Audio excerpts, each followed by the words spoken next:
Hello दोस्तों, स्वागत है आप सभी का रोजगार गुरुकुल यूट्यूब चैनल में। और आज आप देख रहे हैं बीएसटीसी का अपना थर्ड मॉडल पेपर है, जिसमें अपन आज रीजनिंग के 50 प्रश्नों पर चर्चा करेंगे। बहुत ही इंपॉर्टेंट प्रश्न जो पिछली परीक्षाओं में आए हुए हैं और आने की भी संभावना है। तो ऐसे कुल मिला के अपने 30, 40, 50 प्रश्न हो सकते हैं जो बहुत ही इंपॉर्टेंट है। और रीजनिंग के जीके के साथ ये अपना है तीसरा मॉडल सेट है। कौन सा? तीसरा पेपर है अपना, ध्यान रखना। 2 पेपर हम जीके के करवा चुके हैं, राजस्थान जीके के। अगर आप लोगों ने नहीं देखे हैं तो इसकी लिंक मैं डिस्क्रिप्शन बॉक्स में दे रहा हूँ, आप लोग जाके अवश्य देखिएगा, राजस्थान जीके के। तो देखिए, हम शुरू करते हैं पहले ही प्रश्न से कि उस विकल्प का चयन करें जिसमें दी गई संख्याएं उसी तरह से संबंधित हैं जिस तरह दिए गए संख्याओं के समुच्चय हैं। यानी कि जो समुच्चय सेट, ये समुच्चय का प्रश्न है, सेट हैं उसी तरह से संबंधित होने चाहिए। देखिए, 4 का स्क्वायर क्या होता है? 16, और 4 का क्यूब क्या होता है? 64। देखिए, संख्या का स्क्वायर, संख्या का क्यूब कौन से बन रहा है? देखिए यहाँ पे देखिए तो 3 का स्क्वायर 9 और 3 का क्यूब 27, ये बिल्कुल सही है। बाकी वालों में किसी में भी स्क्वायर क्यूब, 16 का स्क्वायर 32 है, नहीं है। इसके बाद अपन बात करें 5 का 20 है, नहीं है, बिल्कुल ऐसी बात नहीं है। और 5 का 20 ये भी गलत हो जाता, तो अपना ऑप्शन सी सही बनता है। ठीक है दोस्त, चलिए उस विकल्प का चयन करें जो तीसरे शब्द से उसी प्रकार संबंधित हैं जिस प्रकार से दूसरा शब्द पहले से संबंधित है। इसमें भी जो है पहले में क्या था, समुच्चय था कि कौन से जो आंकड़े दिए गए हैं वो जिस तरह आपस में संबंधित हैं, इसी तरह एक और संबंधित आंकड़ा ऑप्शन में दिया गया है, उसको ढूंढना है। लेकिन यहाँ पे है जो आपका एनालॉजी टेस्ट है कि इसका समान क्या होगा। तो चलिए दूसरा प्रश्न क्या कहता है कि पटना बिहार, पटना क्या है? बिहार की राजधानी है। तो भोपाल किसकी राजधानी? दोस्तों मध्य प्रदेश की राजधानी हो जाएगी। क्या हो जाएगी? मध्य प्रदेश की राजधानी हो जाएगी। चलिए दोस्त अगला प्रश्न देखते हैं। उस विकल्प का चयन करें जो तीसरी संख्या से उसी प्रकार संबंधित हैं जिस प्रकार से दूसरी संख्या पहली संख्या से। देखिए 35, 7, 245। देखिए क्या है, 7 को हम जब 5 से मल्टीप्लाई करें तो 35 आता है। ठीक है दोस्त, अब आपको क्या करना, 245 का किस तरह ढूंढेंगे? इसमें आपको 5 का भाग दे देना है। किसमें? 245 भाग 5, क्योंकि 35 भाग 5 दिया तब 7 आया, तो 245 भाग 5 देंगे तब अपना उत्तर आ जाएगा। देखिए 5 का जाएगा 4 बार, 4 9 बार, तो उत्तर क्या जाएगा अपना? गुण 50 आ जाएगा। ठीक है दोस्त, तो ऐसे ट्रिक के साथ आप लोगों को जल्दी से रीजनिंग को निपटा लेना है। रीजनिंग बहुत ही महत्व रखती है। 50 प्रश्न आते हैं आपके, 150 मार्क्स के आते हैं, और अधिकतर बच्चे हैं जो 130 प्लस करते हैं रीजनिंग में, वही सिलेक्शन लेके जाते हैं। रीजनिंग में आप लोग अगर 100 से भी नीचे नंबर लाते हैं तो आप लोग कुछ नहीं कर पाएंगे। और दूसरी बात, रीजनिंग में ज़्यादा प्रैक्टिस करेंगे उतनी आपके जो है मार्क्स बढ़ेंगे और आपका टाइमिंग कम आएगा। टाइमिंग कम आएगा तो आप पेपर अच्छे से अटेंड कर पाएंगे। कुछ विद्यार्थी क्या होते हैं, टाइमिंग की वजह से पेपर अटेंड ही नहीं कर पाते हैं पूरा। तो यहाँ प्रश्न है YPOC COPY, वही समझ। देखिए क्या है COPY, देखिए YPOC, इसको क्या किया, उल्टा लिख दिया, यहाँ से COPY है ना। तो इसी तरह आपको पेस्ट का लिखना है, PASTE। तो यहाँ आप क्या करेंगे, E लिखेंगे, T लिखेंगे, S लिखेंगे, A लिखेंगे, P लिखेंगे। देखिए ETSAP कौन से ऑप्शन में? ETSAP ऑप्शन नंबर बी में दिया गया है, तो ETSAP आपका आंसर हो जाएगा। चलिए दोस्त मैं अगले प्रश्न पे चलता हूँ। 5वें प्रश्न पे चलते हैं हम लोग कि किसी कूट भाषा में ANT को ZBMOSU, BAT को ACZBSU लिखा जाता है, CAP को क्या लिखा जाएगा? देखिए आप देख रहे हैं क्या लिख रहे हैं, A को लिख रहा है Z, N को लिख रहा है M, और T को लिख रहा है S लिख रहा है। आप समझ रहे हैं मेरी भाषा को? A लिखा, N लिखा, T लिखा। दोस्त A से पिछला अक्षर Z आता है, क्योंकि A से पहले कोई वर्ण नहीं है, पूरी अंत से चलेंगे तो Z आएगा। आपके N से पहले क्या आता है? M आता है, और T से पहले क्या आता है दोस्तों? S आता है। अब इन्होंने क्या किया है, अब इन्होंने यहाँ पे लिखा है A से अगला शब्द क्या है? B है, ठीक है सर, B है। N से अगला क्या है? O है, ठीक है सर। T से अगला क्या है? U है। यानी कि एक इनसे पिछला अक्षर, एक इनसे अगला अक्षर, इस तरह लिखा है ना। इसमें भी देखिए B से पिछला A और B के बाद वाला CAC बन रहा है, तो CAP का आपको लिखना है। CAP का हम किस तरह लिखेंगे सर? CAP का पहला C से पहले आएगा B, C के बाद क्या आएगा? D आएगा, ठीक है। A से पहले आएगा आपका Z, और A के बाद आएगा आपका B, ठीक है। और P से पहले आपका क्या आ जाएगा? O, और P के बाद Q आ जाएगा। BDZBOQ, BDZBOQ, option number D आपका सही हो जाएगा। तो ये भी आपका वर्णमाला वाला प्रश्न था। पेंसिल को 59 लिखा जाता है, उसी कूट भाषा में इरेजर को किस प्रकार लिखा जाएगा? देखिए पेंसिल क्या होता है? PENCIL होता है ना। तो P कितना होता है? 16 होता है सर, ई आपका 5 होता है, एन 14 होता है, सी आपका 3 होता है, आई 9 होता है और एल कितना होता है 12 होता है। देखिए हम इनका योग करते हैं तो 16 और 5 21 और 14 होते हैं 35, 3 38 होते हैं, 38 और 9 आपके कितने होते हैं 47 और 12 कितने 59 होते हैं। यानी कि क्या है दोस्तों, यहाँ पे जो PENCL का कोड है, जो इनका जो क्रमांक है उनका योग, क्रमांकों का योग है ना, क्रमांक योग कितना बनता है 59 बनता है ना दोस्त, क्रमांक योग 59 बनता है। तो इरेजर का क्रमांक योग क्या बनेगा, तो इरेजर का क्रमांक योग हम करते हैं तो ई का हो जाएगा आपका 5 प्लस आपका क्या होगा आर का 18 होगा, प्लस आपका ए का क्या होगा 1 होगा, प्लस आपका एस का 19 होगा, फिर आपका फिर से 5, फिर आपका 5 हो गया ई का, फिर आपका 18 हो गया। देखिए यहाँ से बनते 18 5 23 और एक 24 और 24 20 कितने होते हैं 34 43, 43 और 5 48, 48 8 56 और 67, तो आपका उत्तर हो जाएगा 66।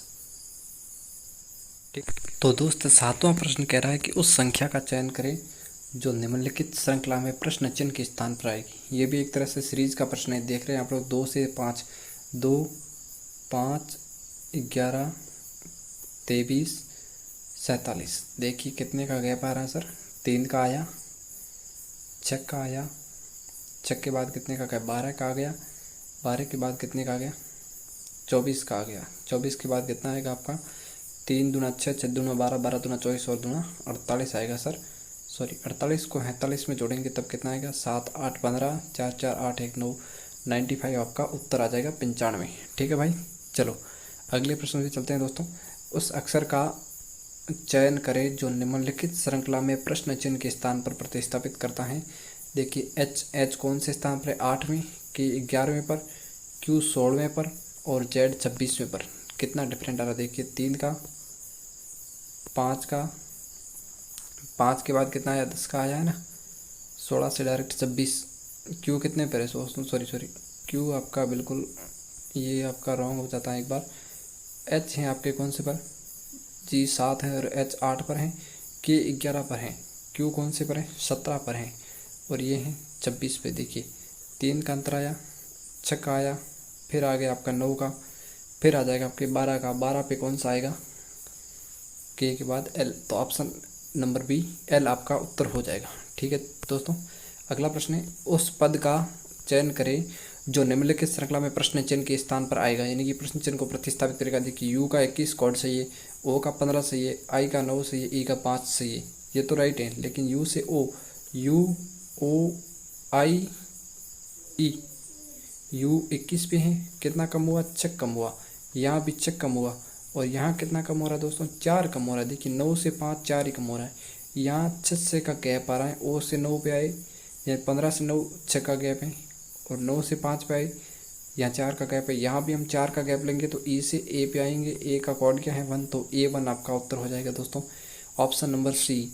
ठीक है दोस्तों, चलिए यहाँ आप डायरेक्ट भी कर सकते थे कि A2 तो हो नहीं सकता, Z1 हो सकता, 2 बचेंगे ऑप्शन, तो आपको ये सीरीज सॉल्व करनी पड़ेगी, ऐसे उत्तर नहीं आएगा। ठीक है मित्रों, चलिए अगला प्रश्न है दी गए पैटर्न का अध्ययन करके उस संख्या का चयन करें जिसमें दी गए प्रश्न चिन्ह को प्रतिस्थापित करेगी, यानी कि इसके स्थान पर क्या आएगा।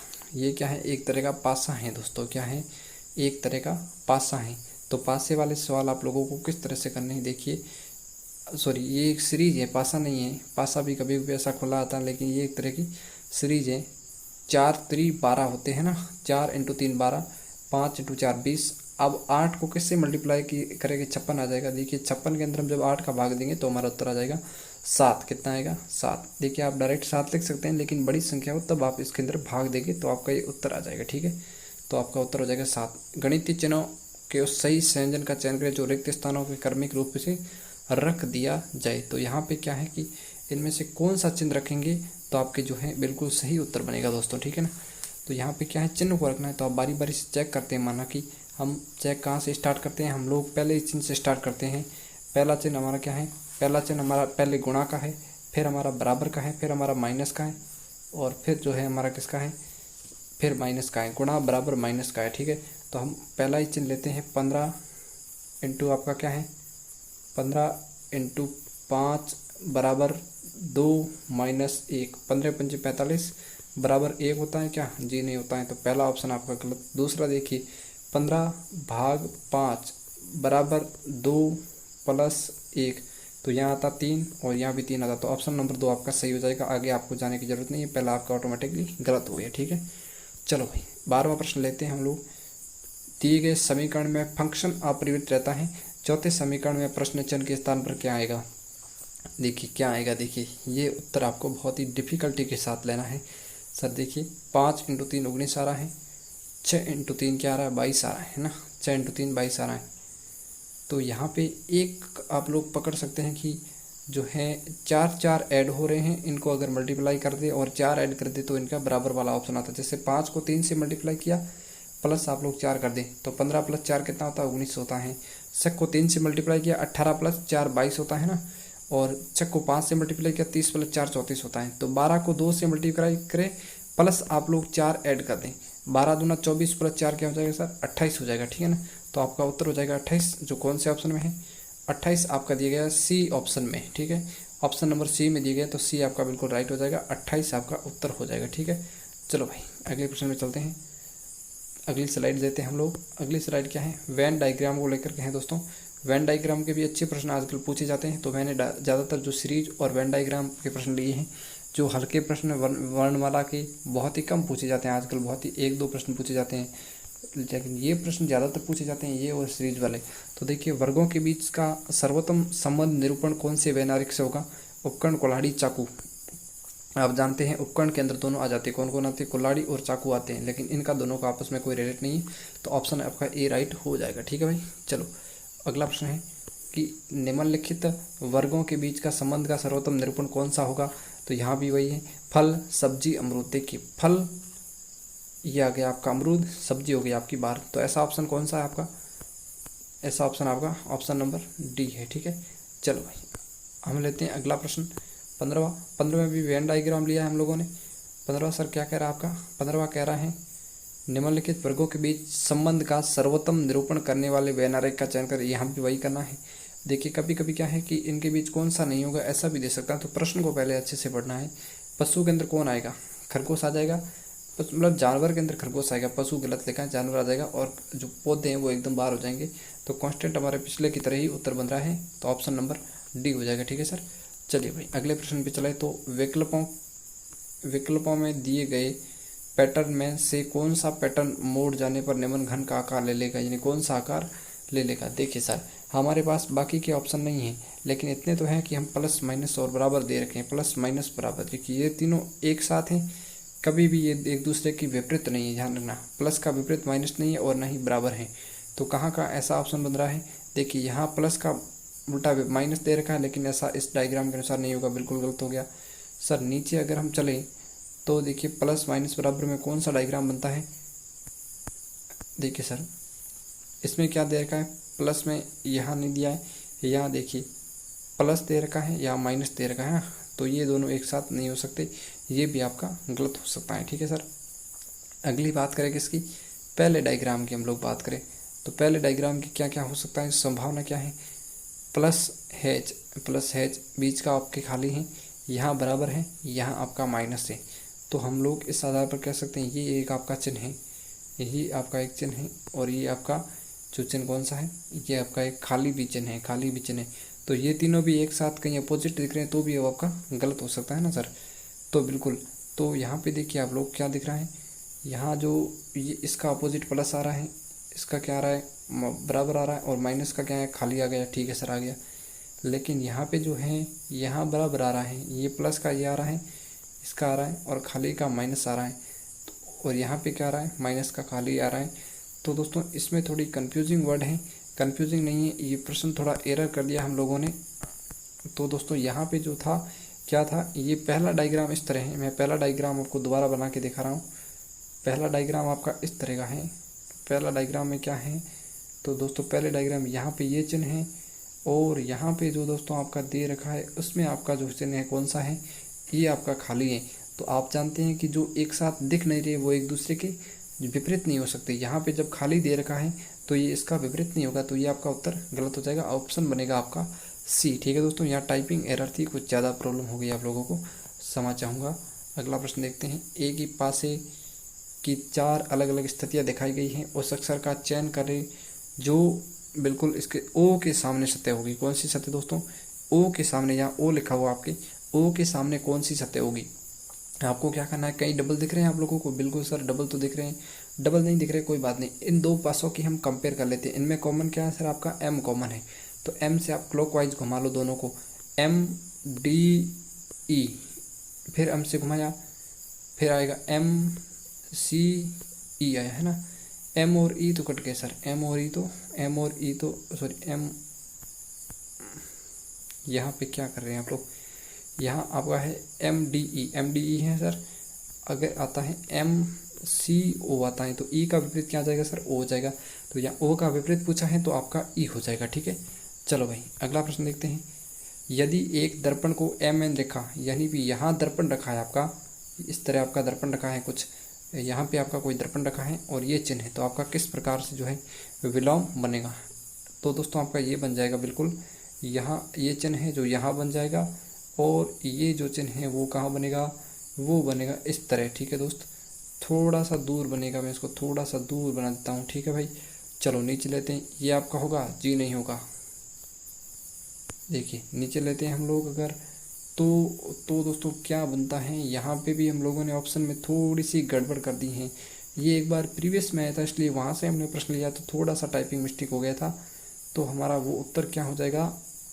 उत्तर हमारा वही होगा इस तरह का। ठीक है दोस्तों, ये उत्तर होगा आपका। ये ऑप्शन में नहीं है तो आपको बोनस अंक मिल जाएगा, कोई बात नहीं। चलिए भाई अगला प्रश्न देखते हैं हम लोग। रवीश पूर्व की ओर 15 मीटर चला। कितना चला? पूर्व की ओर 15 मीटर चला। यहाँ से पूर्व चला 15 मीटर, फिर वह अपनी बाईं ओर मुड़ा। बाईं ओर का मतलब क्या होता है दोस्तों? Anti clockwise. और 20 मीटर तक चला, 20 मीटर चला, यहाँ से 20 मीटर चला।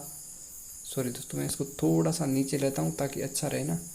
यहाँ चला 15 मीटर आपका, यहाँ चला आपका 20 मीटर, फिर वह दाएं मुड़कर 17 मीटर चला। यहाँ वह 17 मीटर चला, अंत में वह बाएं मुड़ा और 20 मीटर की दूरी तय की। अंत में फिर से वो बाएं मुड़ा और यहाँ से जो है 20 मीटर की दूरी तय करता है।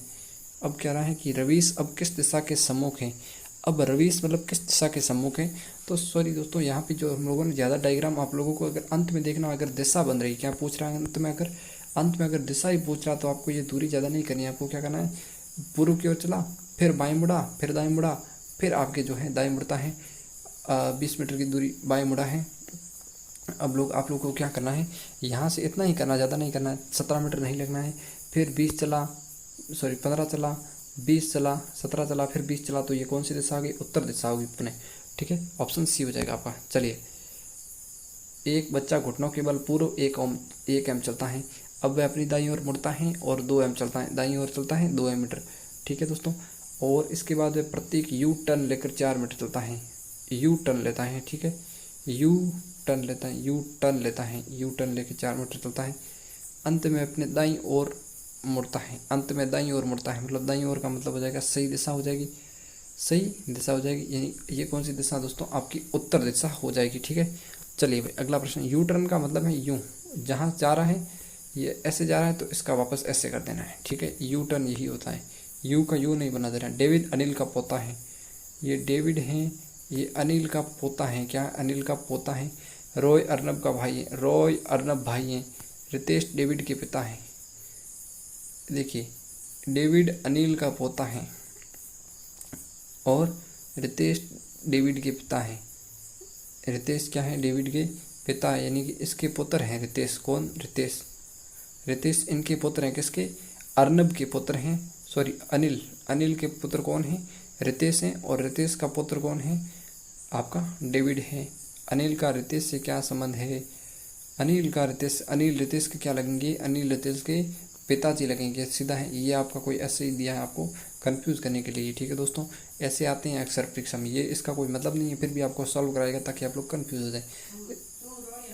इसका उत्तर हो जाएगा पिता। अगला प्रश्न देखिए, 22वां प्रश्न है आपके कथन निष्कर्ष को। बहुत ही अभी ट्रेंड में चल रहे प्रश्न है। SSC का एग्जाम दीजिए, आप कोई भी यहाँ कांस्टेबल का एग्जाम दीजिए दोस्तों, यहाँ पर आप BSTC का आपका एग्जाम देंगे आप लोग, या फिर आप लोग कोई भी अदरवाइज कम्पिटिटिव एग्जाम है जहाँ कथन निष्कर्ष और जो पूर्व धारणा वाले प्रश्न ज़्यादा आ रहे हैं आजकल, है ना, कथन निष्कर्ष वाले प्रश्न भी ज़्यादा आ रहे हैं। तो चलिए हम इस पर डिस्कस करते हैं। कथन और निष्कर्ष को ध्यान से पढ़ें कौन सा कथन सही अनुकरण करता है। यहाँ पे क्या करना आप लोगों को, अनुकरण कौन सा करता है इनके हिसाब से, अपने हिसाब से नहीं चलना है। जैसे ये कह दिया कि सभी गधे मनुष्य हैं, तो हमको सभी गधे को मनुष्य मानना पड़ेगा। वैसे तो मनुष्य गधे में कोई अंतर नहीं रहा है, फिर भी जो है हम लोगों को अपने हिसाब से नहीं चलना है, प्रश्न के हिसाब से चलना है। अधिकांश पक्षी उड़ सकते हैं, क्या कहा है, अधिकांश पक्षी उड़ सकते हैं। अधिकांश पक्षी मान लीजिए पक्षी हैं, ये पक्षी हैं, अधिकांश पक्षी उड़ सकते हैं, एक्स एक पक्षी है, तो एक्स तैर सकता है जी, ऐसा तो नहीं कहा है। यहाँ क्या कहा है, एक्स उड़ सकता है, बिल्कुल एक्स उड़ सकता है, क्योंकि अधिकांश पक्षी उड़ सकते हैं। जी सर, अधिकांश पक्षी उड़ने वाले में एक्स क्या है, एक पक्षी है, तो एक्स नहीं उड़ सकता, उड़ सकता है। एक्स तैर सकता है, ऐसा नहीं कहा है। केवल निष्कर्ष आपका दो अनुसरण करता है। ठीक है दोस्तों, चलिए अगले प्रश्न पे चलते हैं। और जो अगला 23वां प्रश्न है दोस्तों, वो भी इसी को लेकर के हैं, जो हमारे कथन निष्कर्ष वाला था। ध्यान से पढ़े और निर्णय ले कि कौन से निष्कर्ष दिए गए तार्किक रूप से अनुकरण करता है, यानी कौन सा इनमें से अनुसरण करता है और कौन सा नहीं करता है। केवल कुछ पुरुष फैशन उद्योग में हैं, यानी ये पुरुष है माना कि, तो ये इतने फैशन उद्योग में हैं। कुछ पुरुष परिधान की कला को अच्छी तरह से जानते हैं, कुछ जो है फैशन उद्योग में हैं, और कुछ जो है ड्रेसिंग अप की कला को अच्छी तरह से जानते हैं। भले ही ड्रेसिंग अप और फैशन कला एक हैं, लेकिन हमें इनको कन्वर्ट नहीं करना है, क्योंकि ये कथन निष्कर्ष का प्रश्न है। अगर वो कहता है कि सभी मूली फल हैं, तो हमको फल ही मानना पड़ेगा, सब्जी के अंदर नहीं मानना है। ठीक है, तो ये इस तरह का कथन निष्कर्ष निकलता है कि कुछ पुरुष फैशन उद्योग में नहीं है। जी सर, नहीं का कथन यहाँ पे नहीं दिया गया कि कुछ फैशन उद्योग में हैं, तो नेगेटिव सेंस आपका गलत होगा। सभी पुरुष फैशन उद्योग में हैं, जी नहीं, कुछ पुरुष फैशन उद्योग में, ये भी आपका गलत हो जाएगा। दोनों निष्कर्ष आपके गलत हैं, तो ऑप्शन हो जाएगा आपका निष्कर्ष डी, यानी कि ना तो निष्कर्ष एक और ना ही दो अनुसरण करते हैं, ये आपका ऑप्शन सही हो जाएगा। ठीक है दोस्तों, चलिए भाई अब देखते हैं। नीचे दिए गए तीन शब्द आपस में किसी तरह से समान है, जबकि एक शब्द इनमें से भिन्न है, तो देखिए क्या क्या होगा। एक है ब्लूबेरी, स्ट्रॉबेरी, अंगूर और गोभी। देखिए ये बेरी बेरी के वर्ड आते हैं, किसी भी शब्द के पीछे बेरी लगता है तो समझिए वो किससे है, वेजिटेबल से। किससे संबंधित है, वेजिटेबल यानी कि सब्जी से संबंधित है। लेकिन अंगूर क्या है, एक फ्रूट है। ये कथन निष्कर्ष का नहीं है दोस्तों, ये आपके एनालॉजी का प्रश्न है। ठीक है, चलो भाई अगला प्रश्न देखते हैं। नीचे चार शब्द दिए गए हैं, इनमें से तीन शब्द में आपस में किसी न किसी प्रकार का जो है समानता है, और एक शब्द भिन्न है। कौन सा भिन्न है, देखिए आलू, सूरजमुखी, पत्ता गोभी, गोभी। देखिए ये सब्जी है, ये सब्जी है, ये सब्जी है, लेकिन ये कैसा है, ये एक तरह का क्या है, फूल है सूरजमुखी। तो ऑप्शन आपका सी हो जाएगा, सूरजमुखी हो जाएगा। ठीक है, चलो भाई अगला प्रश्न देखते हैं। नीचे चार शब्द दिए गए, इनमें से तीन शब्द आपस में किसी न किसी समान है। 24वां, 25वां, 26वां एक ही तरह के प्रश्न है, तीन समान है और एक शब्द जो आपका बिल्कुल भिन्न है। तो दोस्त देखिए किडनी, आंखें, नाक, कान, इसमें क्या आपको दिख रहा है, सभी शरीर के अंग है सर, इसमें क्या भिन्न होगा। तो देखो भाई किडनी शरीर के अंदर होते हैं, कान, आँख, नाक क्या होते हैं, शरीर के बाहर होते हैं ना, शरीर के बाहर ही होते हैं ये तीनों अंग। कभी किसी की आंखें अंदर होती हैं कि आंखें शरीर के आंतरों के अंदर होती हैं, या नाक जो है पेट के अंदर है, या फिर कान है जो आपका हाथ के अंदर छिपा हुआ, ऐसा कभी होता है, नहीं होता ना। किडनी जो आपका है ना, वो बिल्कुल दोस्तों किडनी कहते हैं ना, तेरी किडनी बाहर निकाल दूंगा, इसका मतलब किडनी अंदर धसी हुई है, इसलिए बाहर निकालने का बोल रहा है। बाहर होती तो क्या कहता, ये कहता कि अंदर धसिल दूंगा, नहीं तो कुछ नहीं कहता, कुछ और ही वर्ड होता। लेकिन अफसोस कोड ने अंदर डाल दिए, तो इन लोगों ने कहा है कि किडनी बाहर निकाल दूंगा, इसलिए तो होता है वो डायलॉग ही है। आप ये याद भी रख सकते हैं कि किडनी जो है शरीर का आंतरिक अंग है, बाकी तीन जो है शरीर के बाहरी अंग हैं। ठीक है दोस्तों, चलिए 27वें प्रश्न पे चलते हैं हम लोग। तो दोस्तों 27वां प्रश्न है, ये भी कथन निष्कर्ष है कि रवि एक मुक्केबाज है। रवि क्या है, एक मुक्केबाज है। ठीक है सर, रवि एक क्या है, मुक्केबाज है, हमने मान लिया। सभी मुक्केबाज में अच्छी सहन शक्ति होती है। जितने भी मुक्केबाज हैं उनमें क्या होती है, सहन शक्ति अच्छी होती है। एक रवि मुक्केबाज हैं, एक मान लीजिए मैं भी मुक्केबाज हूँ। मुक्केबाजी तो कभी की नहीं है, फिर भी मैं मुक्केबाज मानता हूँ अपने आप को। बहुत ही डरते हैं लेकिन फिर भी मुक्केबाज मान लेते हैं दोस्तों। कॉमेडियन प्रश्न है कि मैं भी मुक्केबाज, रवि भी मुक्केबाज और आप भी मुक्केबाज। और इन्होंने क्या कहा कि जितने भी मुक्केबाज हैं सभी अच्छी स्टेमिना रखते हैं। तो सभी मुक्केबाज में हम भी आ गए, आप भी आ गए, और एक अच्छे लेवल का प्लेयर भी आ गया। और हम जैसे जो छुटकर फुटकर भी हैं, मुक्केबाजी जानते नहीं फिर भी खुद को मुक्केबाज मानते हैं, वो भी आ गए। तो रवि की सहन शक्ति अच्छी है, बिल्कुल। रवि बहुत वजनदार है, ऐसा तो सर इसमें नहीं कहा गया है। ये कहा है कि आप लोग बहुत ही पेटू हैं, आप लोग डेड घुटन से भी बाहर हैं, या आप लोगों का वजन 2-3 क्विंटल है, ऐसा कुछ नहीं कहा है ना। तो दोस्तों देखिए इसका ऑप्शन नंबर ए आपका राइट हो जाएगा। तो केवल निष्कर्ष एक आपका अनुसरण करता है, ऑप्शन नंबर 1 हो जाएगा। ठीक है, बी नहीं होगा, ऑप्शन नंबर 1 होगा। चलिए भाई अगला प्रश्न देखते हैं। दिए गए कथन और निष्कर्ष को ध्यान से पढ़ ले कि कौन सा निष्कर्ष दिए गए कथनों के तार्किक रूप से अनुसरण करता है। मौनी को सैल्मन मछली खाना पसंद है।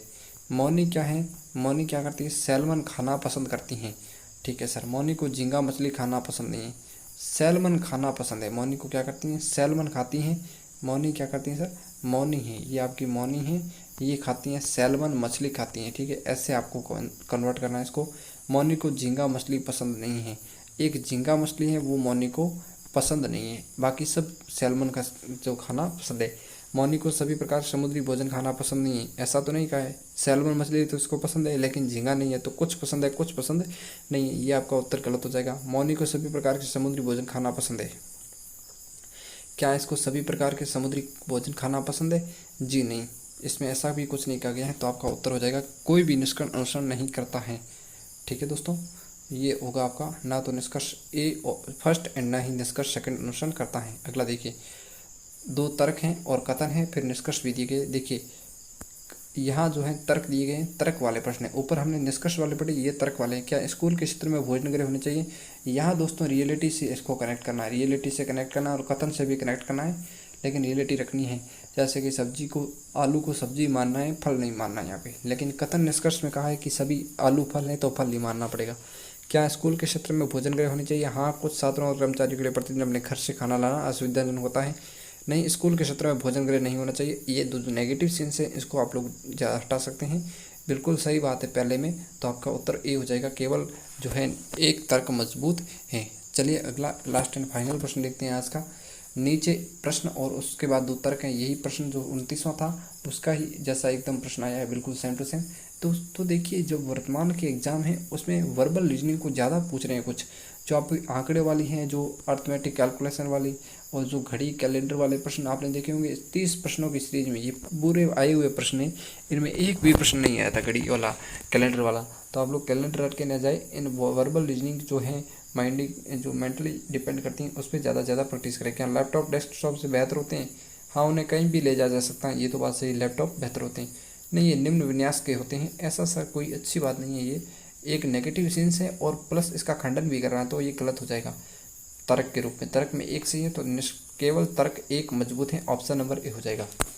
ठीक है दोस्तों, तो ये हो गया आपका कौन सा मॉडल पेपर। इस तरह हम लोगों ने कुल मिला के 3 मॉडल पेपर आज कर लिए हैं। आज तक हम लोगों ने कितने किए हैं सर? 3 मॉडल पेपर हम लोगों ने किए हैं। हम लोग कुल बहुत सारे मॉडल पेपर करेंगे, कोई फिक्स नहीं है कि इतने करेंगे या इतने करके हम ख़त्म कर देंगे।